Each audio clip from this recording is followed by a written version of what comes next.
ಹೇರಂಬ, ಗಜಾನನ, ಲಂಬೋದರ, ಏಕದಂತ, ಶೂರ್ಪಕರ್ಣ ಮತ್ತು ವಿನಾಯಕ ಎಂದು 8 ಹೆಸರುಗಳನ್ನು ಇಟ್ಟರು.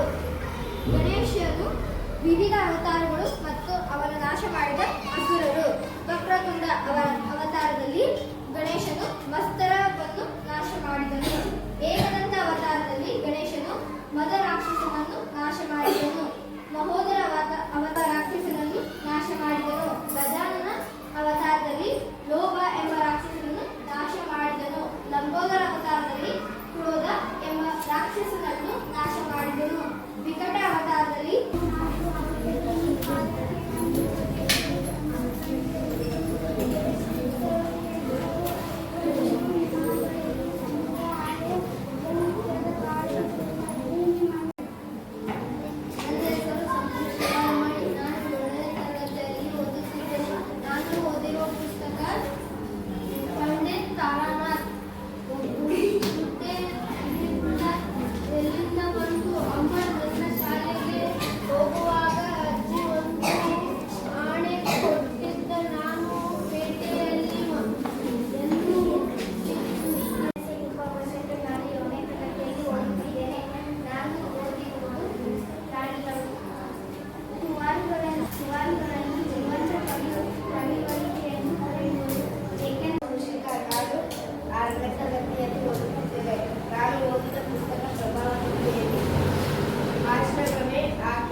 ಬಾಬೂಜಿಯ ಸೇವೆ